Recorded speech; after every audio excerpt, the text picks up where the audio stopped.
to stack. Golden till it's wisdom shared. Having loads of upstairs. It's break the stack. Break the back. Myself fired up here because it's another YouTube Shorts rapid fire. Coming from me. Yours truly, Eric Bugenhagen, better known as Professor Girth. Okay? I wanted to make a freaking, 106 frick! I want to make a long, epic saga. Like, what you guys want. You guys want the long form. You guys want the long form content. Talking about rich,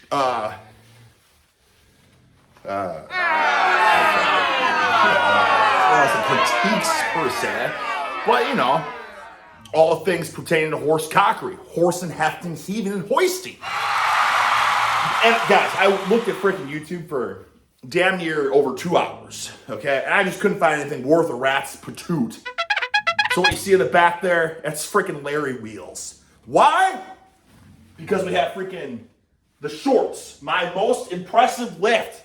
That is the first short that's popping up on the cycle here. Last time I did this, I watched the shorts through my phone screen. People said that I rehearsed it or something. I didn't even have to watch it. I already watched it. That's a load of freaking horse crap. I don't know if you guys know this, but I can see what I'm filming. You know what I'm saying? But you guys want to experience it as if you're watching it through my eyes. And if you can't see me staring at the screen, then you're not, you know what I mean? My body is not a vessel for your pupils. Your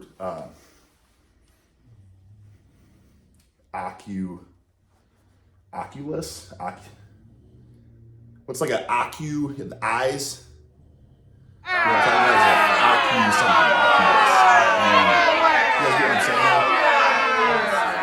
saying? Absolute shit start to the video. So let's just get to it. The wife and daughter are going to be home in 18 minutes, tops. So let's start here. This is freaking Larry Wheels with the Toys R Us, Kids R Us, Junior's first weight setup going on with the freaking adjustable dumbbells, the Kmart adjustable dumbbells. And I'm not knocking it, guys, because I am a huge fan of the Kmart adjustable dumbbell. 25, 35, 35, 35, 25, 25. Right? The ones that your dad had in the basement when you were a child growing up with the freaking sand weights. You put the giant plastic coated sand weights.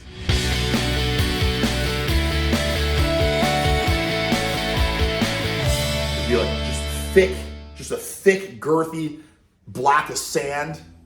The 25 pounders were like this big. And man, those things were pieces of shit. But they got the job done back then. And now everyone's got these fixed rubber coated, just, let's go back to this. I don't know what gym he's at. Doesn't matter. Because we can't even see the freaking weight. What does that even say? Something out of that. But do the math here. Some spare change plate in there. I don't know. I'm gonna say the handle's probably, so it's 100 on each side. It's 200. I think there's a 10 maybe. Let's just say it's a 10. It's Larry freaking Wheels. 200 and the frick is on my hands. I just made a Bialetti.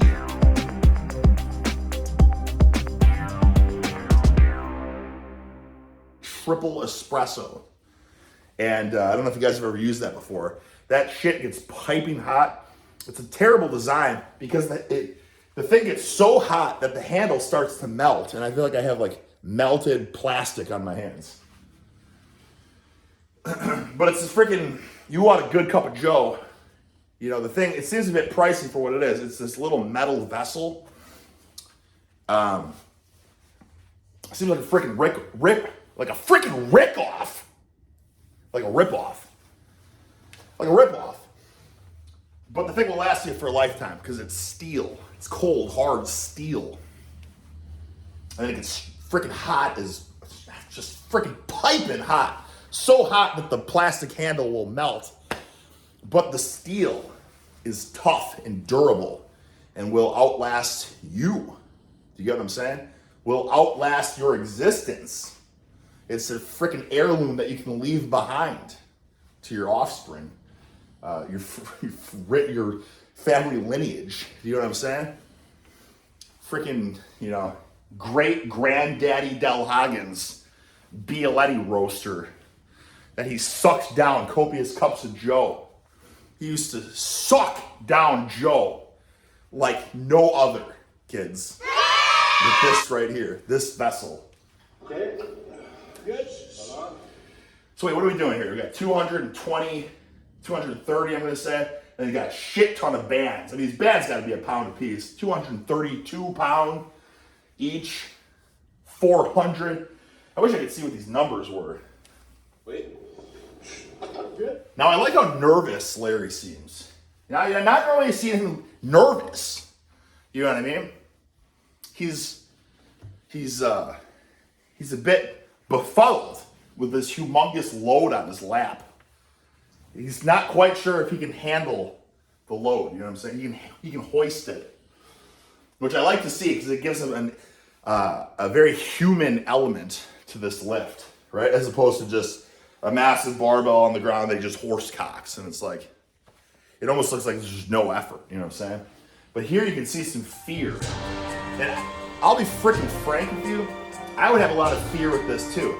Not because it's a humongous load, but because I have used Junior's first weight set dumbbells before. Oh my God!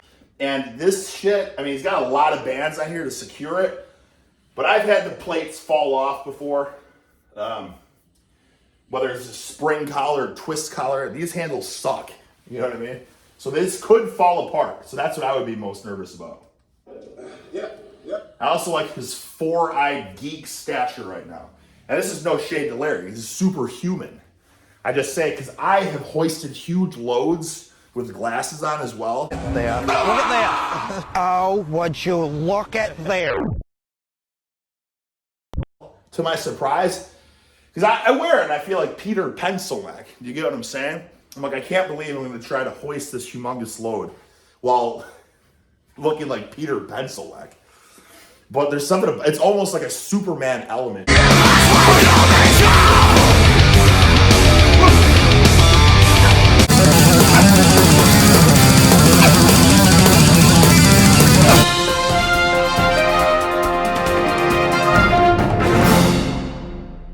Like Clark Kent is going to horsecock this shit to oblivion, you know? Ready? Yeah. Mr. Rivian. Come on!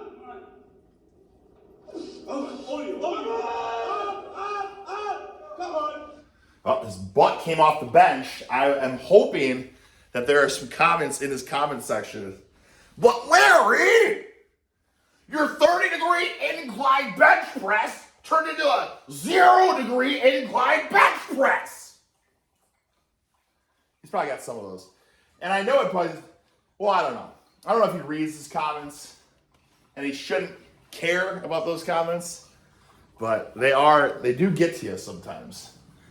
Because these people's logic, right? Where your 30-degree incline bench press turned into a 0-degree incline bench press, rendering the angular degree moot, right? Because your hips came off the bench. But what they fail to understand is that you're still on an incline. So even if your hips come up, you're still inclined as opposed to a flat bench, because everyone that flat benches does it at a freaking arch. So technically your flat bench ain't a 0-degree incline bench press. You get what I'm saying? Your freaking flat bench is more like a negative 15-degree bench press. You know what I mean? Because nobody benches with a flat back. You know what I'm saying?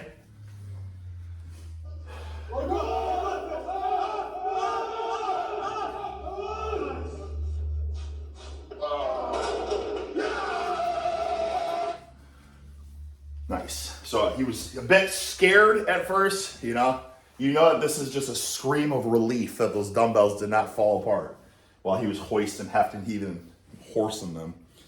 Mr. Beefy is by the door. He's looking at me. He always picks the worst times, guys. I was sitting on this couch here, freaking pondering what I should make a video on for hours. And now is the moment that you choose to stand by the door and look at me, huffing and puffing. Great crew he had. My goodness, guys. Don't underestimate the power of people screaming. Okay? Not often, Mr. Beef!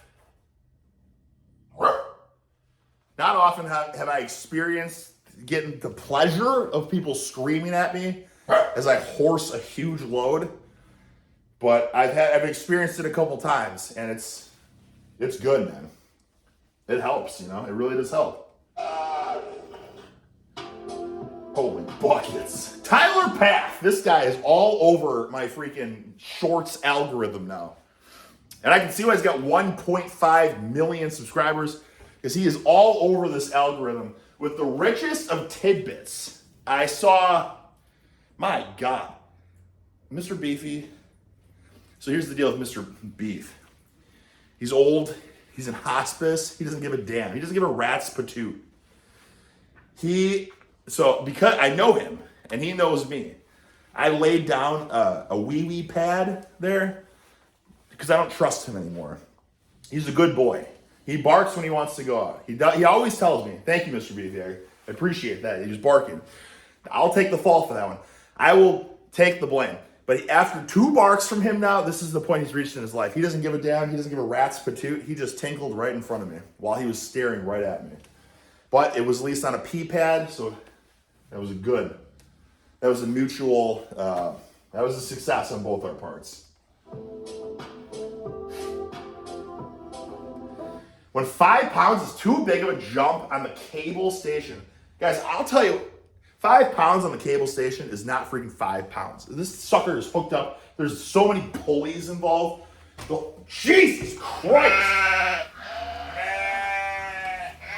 The whole function of a pulley is to make hoisting, hefting, and heaving weights, like in labor, everyday life, easy. You know what I'm saying? So if this is 5 pounds on a stack, this is like 1 more pound.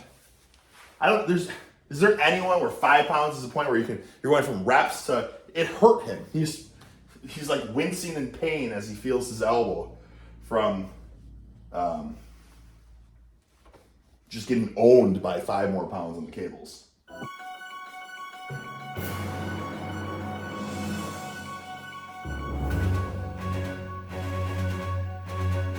Holy buckets! Man, he's got some tidbits for the newest of lifters, which is, honestly, kudos to him. I feel like I'm in so deep now. I feel like I can't give you tidbits unless they're like, nobody has ever discovered this before. That's the point in my career, my YouTube career now, lifting endeavors, where like I don't think it's worthy of a tidbit unless it's never been discovered before. Like reverse power pull deadlifts. Engineering lifts by hooking up strange mechanisms, like strapping a band around your torso as you deadlift at an angle, an incline banded, angular torso, reverse banded deadlift.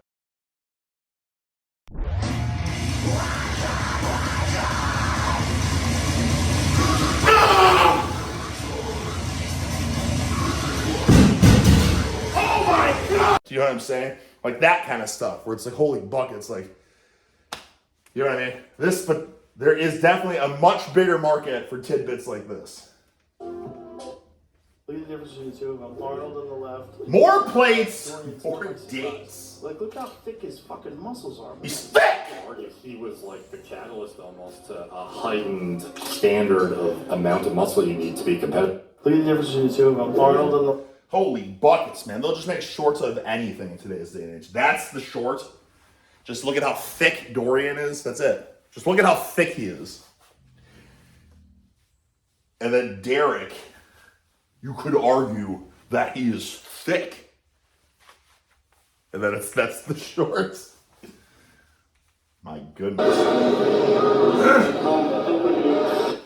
Holy buckets. Also, everything on my YouTube shorts is related to Arnold.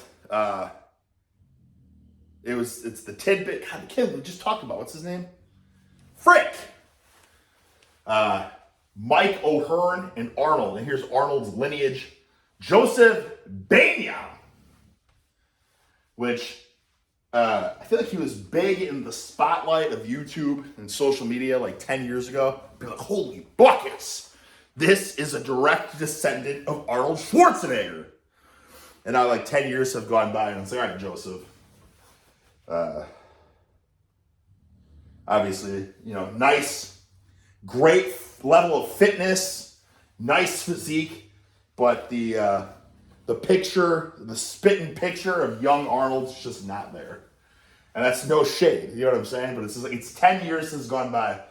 And not to knock Joseph Bania, but he's working with all these goats of fitness, and he is just not taking it up to the next level yet. I think this is, you know what I'm saying? But it's got to be hard. It has got to be hard to live in the shadow of, it's not even arguably the greatest bodybuilder of all time. Everyone's saying, but he's not as thick as Dorian. It doesn't freaking matter, man. The most influential bodybuilder of all time. Well, some could argue that it is now Sebum that has become the most influential bodybuilder of all time. But as of right now, it's still too fresh. You know what I mean? 20 years from now, we'll see. Because people are just going off of social media numbers right now. But what would freaking Arnold's, Instagram following be if Instagram was around when he was, at the freaking top of the game? I would argue that he would have, I don't even know what his following is right now, but I would argue that he would absolutely just dwarf Dwayne "The Rock" Johnson's following, okay? Because people are like, I remember, when he was becoming the big thing. It's like, are you fulfilling the footsteps of Arnold Schwarzenegger, or becoming the next Arnold Schwarzenegger? But he's becoming the next Arnold Schwarzenegger. It's not like Arnold Schwarzenegger became the next. You get what I'm saying? Arnold Schwarzenegger became the thing. Now people are trying to be the next Arnold Schwarzenegger, right? Anyways. Mike acted like that made a huge difference when Joseph Bania lifted his head. And personally, I did not see any difference in the impressiveness with the chin at a 0-degree angle versus 10-degree angle. But then again, I'm also not a bodybuilding connoisseur. What is it?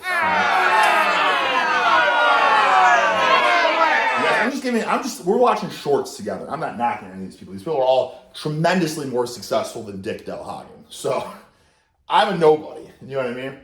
I am just watching shorts with you guys because the wife and daughter will be home in like 7 minutes.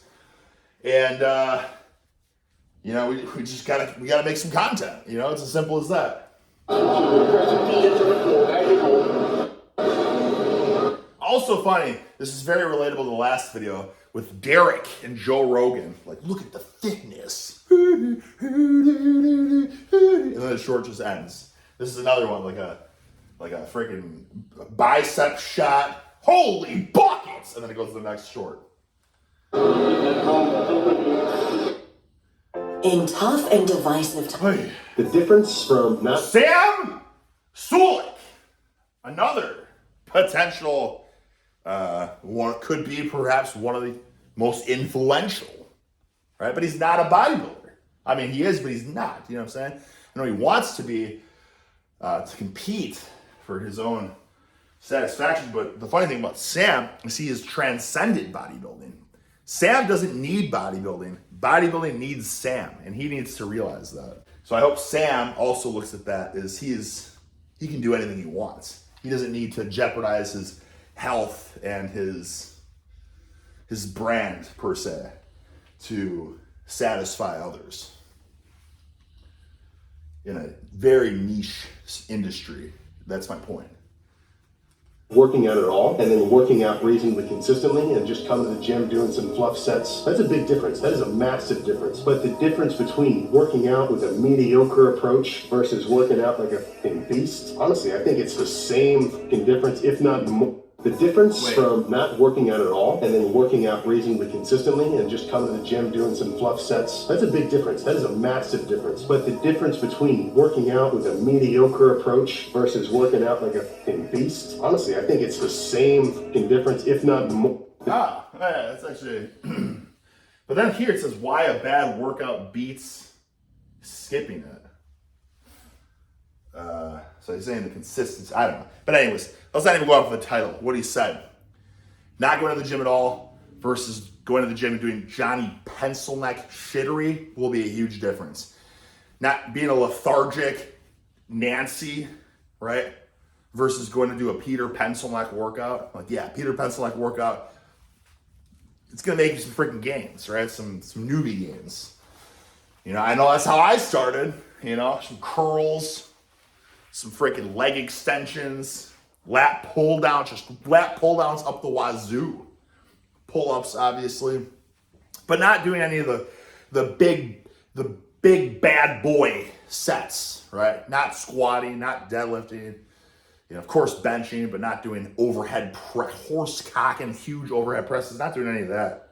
Doing pull ups and dips, but not doing weighted pull ups and dips. You get what I'm saying? But yeah, I always had the bicep peak. Kids my age, you know, I was starting when I was 11 and 12, you know, 11 and freaking, you know, they could tell I worked out, you know what I'm saying? But then he's saying that it's just as big of a difference from Peter Pencil-neck shittery to horse cockery. And I couldn't agree more, right? Especially the consistency. That kind of goes with the title. Why a bad workout beats skipping it. I say it all the time, guys. Like, if you feel lethargic and freaking vulnerable, it's, oh, I better deload, I better take a day off. Like, no, you don't need to take the day off. Just go in and just do something. Just get moving, man. Blood flow is the freaking medicine. You know? Blood flow is the freaking, you know, natural stimulus, right? If you're feeling like, I'll put it this way. I don't drink anymore, right? But back when you get shit-faced, you feel horrible the next day. It's like, what's the point? I'm just having a terrible work. I'm going to feel like shit. But anytime ever you go and just do something, you just get blood flow, break a little sweat, you feel 10 times better, right? And it's not like you don't have to hit PRs, you don't have to get the biggest pump of your life, you don't have to do 50 working sets, you know what I mean? Just do something. I tell it to people all the time that, like, people that just get started or don't know how to get started or anything. It's like, it doesn't matter what you do, just do something. Just find a couple things that you like doing. Keep it as simple as possible. Frick, I think they are home. Jay Cutler. Jack, stacked, succulent, dense, hard as granite. We don't need to listen to this. What about Bill Cosby? You ever get to meet him? Nothing to do with the fitness. This is typical YouTube shorts. Bill Cosby, once beloved by everyone. Can't remember the show. But here's the thing. Today's day and age, if Bill Cosby had a YouTube channel, we would all know he was great. We would be able to figure it out. You know what I'm saying? Because you can't fake it when you're making videos every single day. You cannot fake, you know, who you truly are. People can see through it over time. He had his show. All he had is a show, so he seemed like this great guy. You know what I'm saying? But the more you're around anyone, that's kind of the thing about social media age today. Today's day and age is like, for the most part, if people are consistent with their content, and you've seen them for years and years, you know these people. And then like if you've been watching them, and then you meet them in real life. Like, I've had this many times. Don't you be looking at me, mama. You just break my freaking brain flow. Yeah? People are like, holy buckets. Like, I feel like I already know you. And it's like, brother, you do. You know what I mean? We've worked out together several hundreds of times. We've watched YouTube shorts together. You know what I mean? So, you watch these people, you're living with them. You know what I mean? Bill Cosby, you think if we were watching YouTube shorts with Bill Cosby, you wouldn't figure out his disingenuous nature? What, mama? Nothing. Say it. You can comment. People love hearing you comment. Well, I feel like sometimes you can't tell if people are disingenuous. How do you, what is happening? What, mama? You can't tell if people are disingenuous? Sometimes you can't, I feel like. But I'm saying, Mama, if you're freaking live streaming and stuff, you know what I'm saying? Yeah, you. Yeah, if you're like live streaming every day, or you're doing like YouTube shorts watch-alongs, you don't think Bill Cosby would make remarks here and there? Mama! Yeah. What? My goodness. Sorry.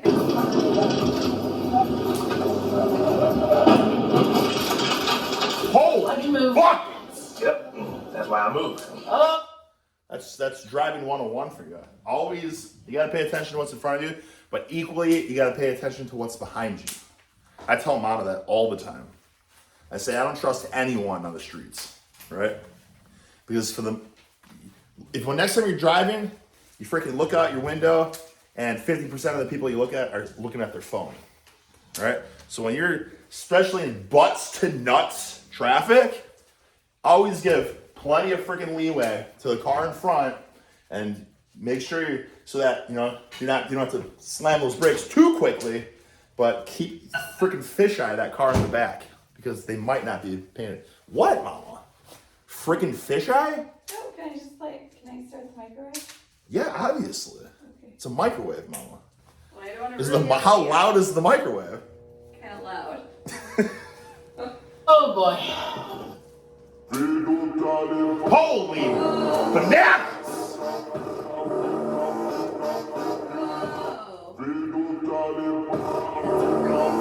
That's nuts! Is that nuts, babe? That's not nuts? But then why would I say that? Probably you're too Because they're so sickening. Yeah. So cool they got banned. Is this too sexy?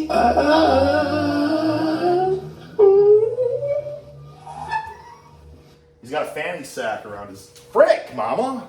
What did I do? I'm tripping on these drums. It's not my fault. Anyways, this outfit's clearly a joke, but he has a fanny sack strapped around his torso, and that's some kind of like laughing stock. But I've also had people telling me like, oh, I like the fanny pack or whatever, and I always have to tell them like, it's not a fashion statement. There's nothing funny about this. There's nothing fashionable about this. It's purely functional. It was 2019. I went to the beach and didn't have a place to put my phone and keys. You know what I'm saying? But wanted to be able to hoist loads if necessary. So what are you gonna do? You know what I'm saying? I didn't have pockets. I just had some.